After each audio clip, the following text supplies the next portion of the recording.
Hey everybody, welcome to BrickVault. My name's Jack, and today we are doing a Lego set review of this big old ship, the Silent Mary. And alright, let me just introduce this set a little bit more. It is recommended for ages 8 to 14. It is set number 71042, and it has 2,294 pieces. Included are 8 minifigs, 2 zombie sharks, a dinghy, and 1 massive ghost ship. It also has a couple of nice play functions that I'm really looking forward to talking about. And by the way, this box art in the background totally looks like Halong Bay from Vietnam. Sorry, that's just a side note. Excellent place to go kayaking. Let's check out the build.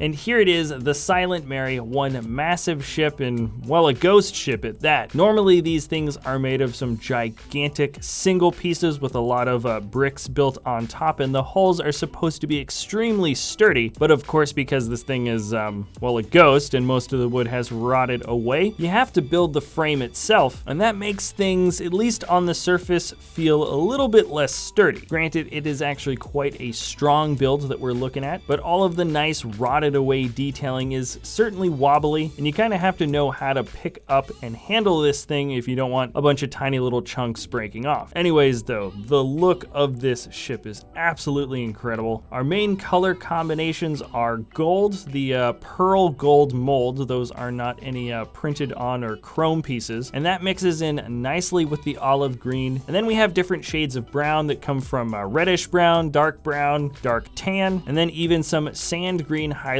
to kind of show a different kind of algae or moss. That's mostly on the bottom of the hull. Speaking of the hull, however, there's some great shapes that are made here. It really does leave a proper outline showing sort of the ribs. They're kind of the bigger, thicker support beams. They're all made of black, attached on in a very, very simple way. And the shape actually kind of just hangs down with gravity for the most part, just making sure that all the pieces stay in the same place. The bottom consists, by the way, you've noticed 3 different stands. There are trans clear dishes at the bottom that kind of distribute the weight a little bit better. And what I like about this a lot is that you can just kind of slide the ship around pretty easily on a smooth surface. The front dish has a tendency to catch just slightly, but this isn't something that you have to handle too delicately if you're just going to kind of push it around a table. And if you're thinking that it's kind of a pain to pick this thing up with all these loose pieces on the outside, there's a pretty easy way to get in there. All of the side paneling is attached in a really,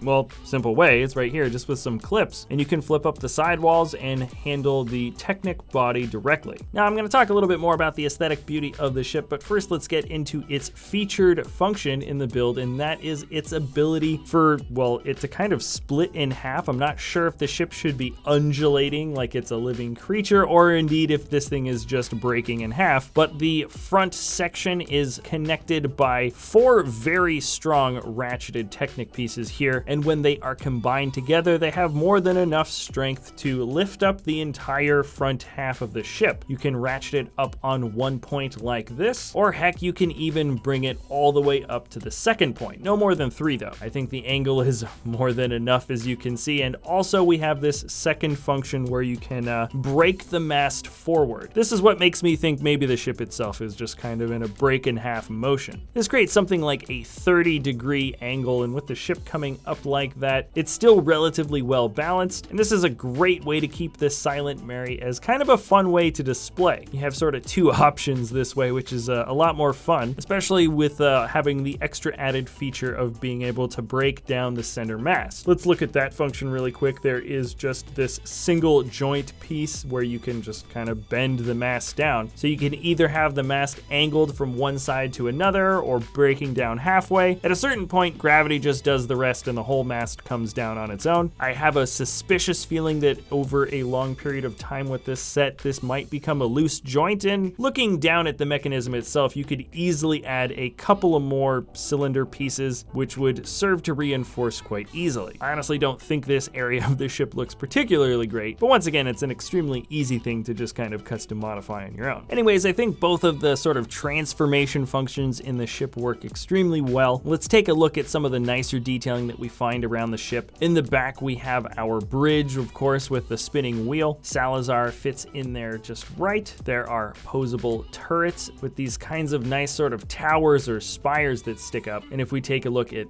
the all the way back, we've got these low-hanging chains, and of course a rudder, pretty simple rudder that can move back and forth just a little bit. There you'll notice that the spires are actually gold tipped even at the bottoms. Because this is a ship that is essentially floating above water at any given point, I really do appreciate that a lot of the detailing can be seen even from underneath. Now here is what the total underneath sort of cab, I suppose, of the bottom of the ship is here. I think this part is called the keel. Here you'll also notice that the middle section of the ribs have enough friction to stay up on their own, whereas you kind of have to hold these back panels up with your hands. Upon closer inspection, there is that little orb that sticks out, and that makes it so the back panels don't fold in a little bit too far. They just rest right there in the right spot. And also when we are looking at the undercarriage of the middle section, you'll notice that there's these kind of two Technic pieces that hang out in the sides, and that is kind of an odd function. This is where you're supposed to attach the zombie sharks. I'm supposing that these zombie sharks can be sort of dispensed at Captain Salazar's command. If nothing else, this is a great way to keep them on the build if you don't have a place to display them, but you're gonna want to display them. And anyways, I'll show you a closer look at those guys in just a second. So here's what the shape of the ship looks like from way down below. Wonderful angles that really make up this area. And by the way, all of those cannons are just the suggestion of cannons. I don't know if you noticed, but we didn't get the traditional cannons that we normally get in a big old ship because, well, you couldn't build the cannons on the interior of a hollow hulled ship. So they kind of went with the suggestions of them on the walls. And this is actually what one of the cannons looked like on the top. It's a pretty simple build, brick build cannon here. And now we're looking at sort of the detailing back on the top. I guess we're back on the top of the ship now. Right in the center, we've got the cannons and these broken down banisters, as well as this little bell. I think that is the only sprayed on or painted on gold piece with the dish that makes up the bell. And moving towards the front, we have also some more turrets that have smaller versions of posable cannons or guns. I'm going to assume those are still guns. And then a place to, have some pirates if you wanted to have a little battle there. And then in the front, there is a crow's nest, and beneath we have our nautical figurehead, or sometimes people call them Neptune's wooden angels. This wooden angel doesn't look like it's made of wood, but instead stone, and that's actually one of the minifigs. We'll get into that later. I'm sure this thing is going to be having a good time fighting our heroes in the movie. But also I think it's worth pointing out that we get these great sort of flexi cross pieces that are still molded in gold. That's a nice piece. I really do wish we get more of these in the future. And I think I've talked up this ship enough. Maybe I have, maybe I haven't. I might jump back to it. But anyways, let's get into the minifigs. First up is, of course, Captain Jack Sparrow. Excellent detailing that goes all the way around this figure. I mean, really very, very detailed. We've got the striped sash along with a series of different belts. The white arms contrast really well with the dark blue. And of course, that is an excellently detailed headpiece. You can even see all of the printing that is on the sash that goes around his head. He's got two excellent expressions, and he even comes with some great accessories. Everything about this guy is awesome. Aside from the normal saber, he also has the compass and a ship in a bottle. That is a normal bottle with a ship print on the side. Nice little piece there. Next here is our main antagonist of the store. We've got Captain Armando Salazar. That is some incredible printing that goes all the way down the chest and onto the legs. It matches up just right. Of course, like all of these old captains, that is an age-old mold that makes up the shoulders. Everything is in black, but I think you've all probably noticed the coolest feature about this fig, and that is the new hairpiece. It looks like it could be windswept or something like that, but I think this guy is kind of in a constant state of being stuck underwater, and his hair kind of moves around like it is so. Either way, I hope we start seeing this hairpiece in other builds, but something tells me this might end up being just exclusive for the captain.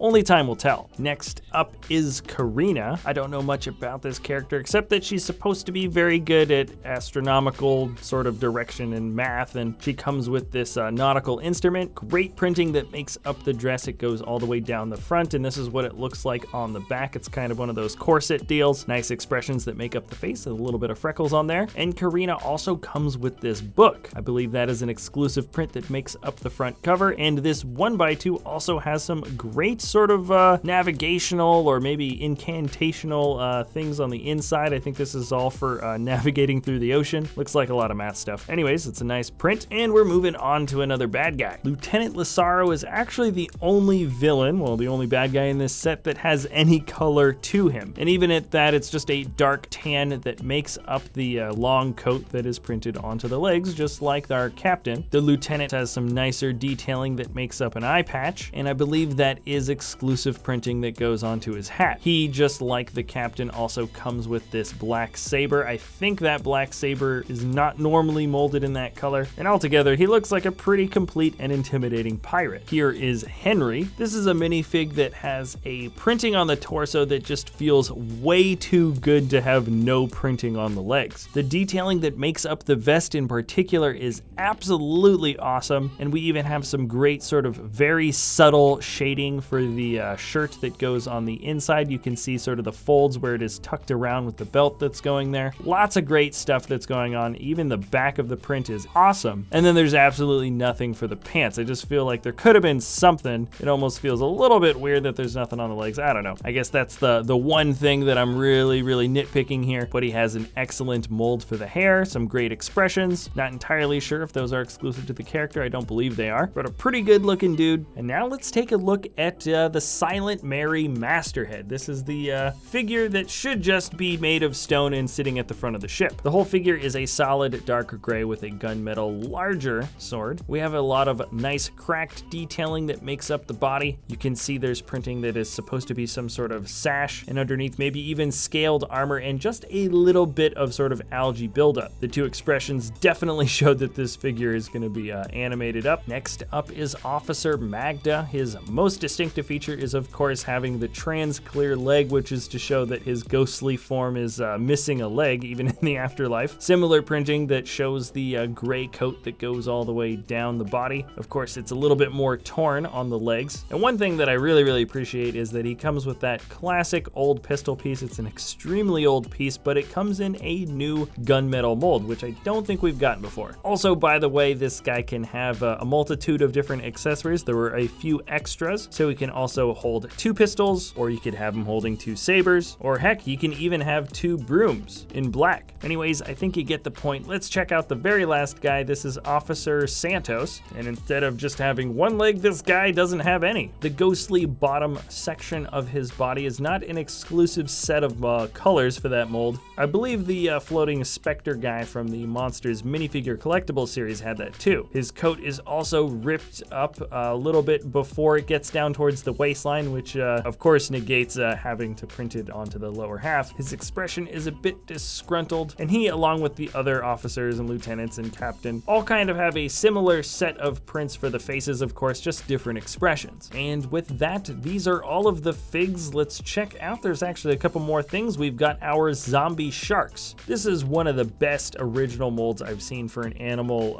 in a long time. This might even be my favorite one ever. Not only are the sharks big, fat, and intimidating on their own, but they've got this great detailing, this great mold really, that makes up the exposed ribs on the sides. You can even see through the sharks here, which I think is a great touch. And the mouths open very wide, and yes, if you can fit a minifigure on the inside, or mostly on the inside. Awesome print that makes up the eyes. There really isn't a whole lot more that they really needed to put on these guys. I think they're about as complete as possible. And one extra thing to note is that not only do they have some studs on the top, but they also have the back fin just molded enough in the way where you can fit a clip onto the back. Who knows, maybe you can even attach lasers onto the top of their heads. All right, moving on down. The last thing that came in the set was this little dinghy. Pretty standard dinghy piece. There's a tiny little buildup for a bench on the inside there, and it comes with a couple of paddles. Now, I think that is it for the whole set, so here is everything all together, with the final part count being basically at 2,300 pieces and selling for around $200. We get 8 exclusive minifigs, and speaking from a purely logistical sense, this is definitely a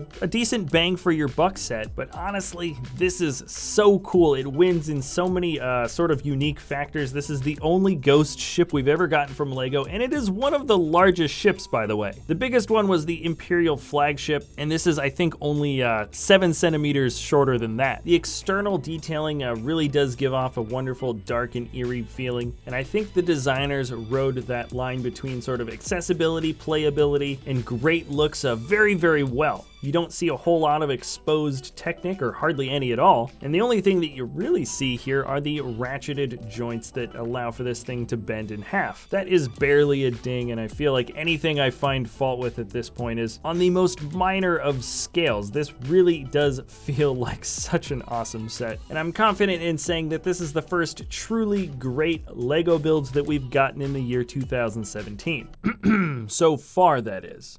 All right, that is it for this episode, everybody. Thanks a lot for watching. If you enjoy our content, you can always like or subscribe, and we'll see you next time at BrickVault.